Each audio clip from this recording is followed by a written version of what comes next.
I welcome you all to Deep Insights, a new series where we analyze economic events and phenomena that happen around us on a day-to-day basis and try to apply scientific methods to analyze those events in order to go deep into the factors that impact it and unearth very valuable lessons from each of those events.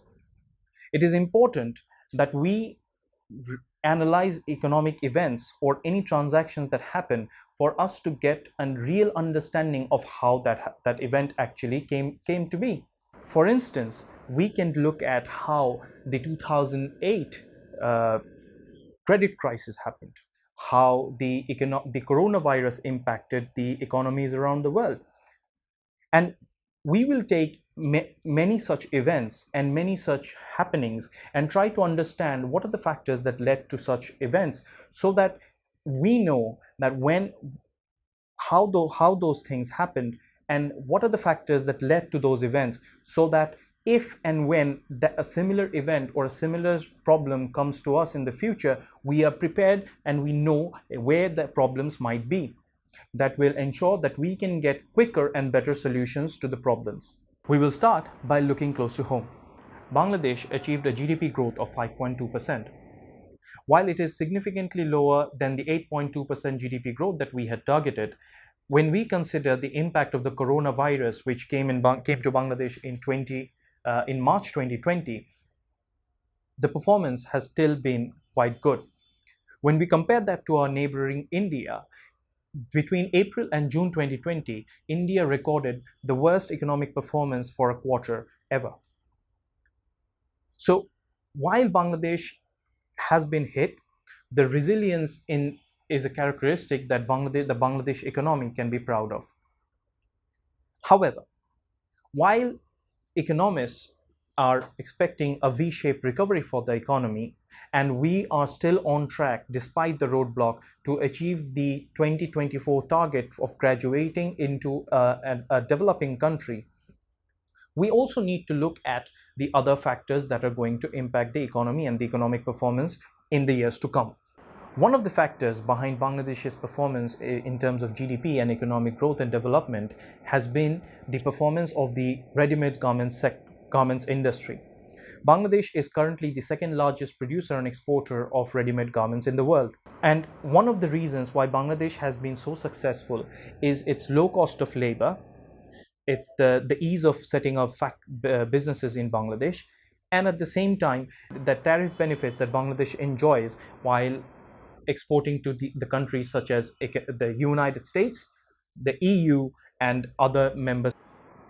Exports and remittance from our expatriates have been key factors in ensuring the GDP and the overall economic performance of Bangladesh.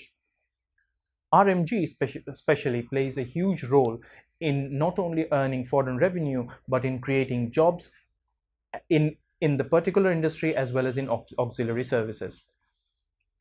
However, one of the key things that has been influential in ensuring Bangladesh's performance in the RMG sector is its international trade benefits that Bangladesh has been receiving as an LDC.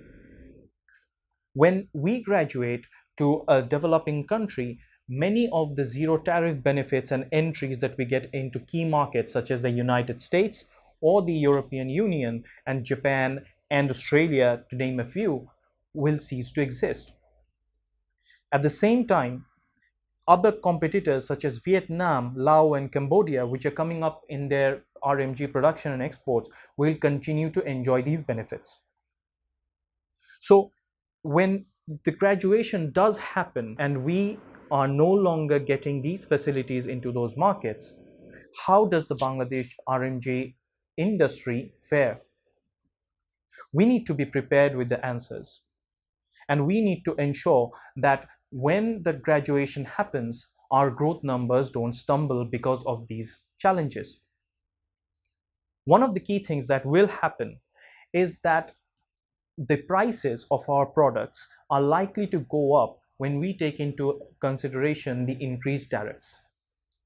So what can be done in order to outdo those challenges? What can be done to ensure that the profitability and the sustainability of the industry thrives?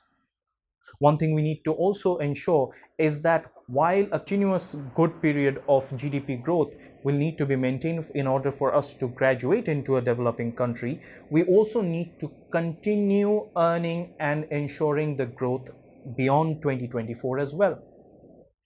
The European Union, in its agreement with the EBA agreement with Bangladesh, ensures that Bangladesh will get some of these benefits till 2027.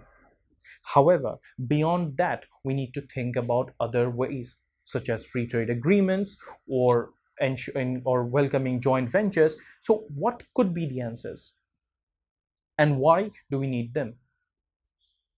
I welcome you all in the next few episodes where we will try to get into the depth of a lot of the factors where this LDC graduation will have an impact. We'll try to explore what are the factors of production that will be impacted by this change. And by applying scientific methods to analyze and understand the core of these issues, we will try to come up with strategic solutions which are innovative in nature and yet are market driven. By doing so, we believe we will be able to unearth valuable lessons which will give us the strategy and the roadmap to take steps that will help us maintain the growth beyond 2024 and 2027. In the next few episodes, we will be exploring the different factors of production and the other aspects of the economy that will be impacted by such macroeconomic changes. I sincerely believe that this will be helpful for all of us in this engagement, and I welcome you all to be with us in the next few episodes.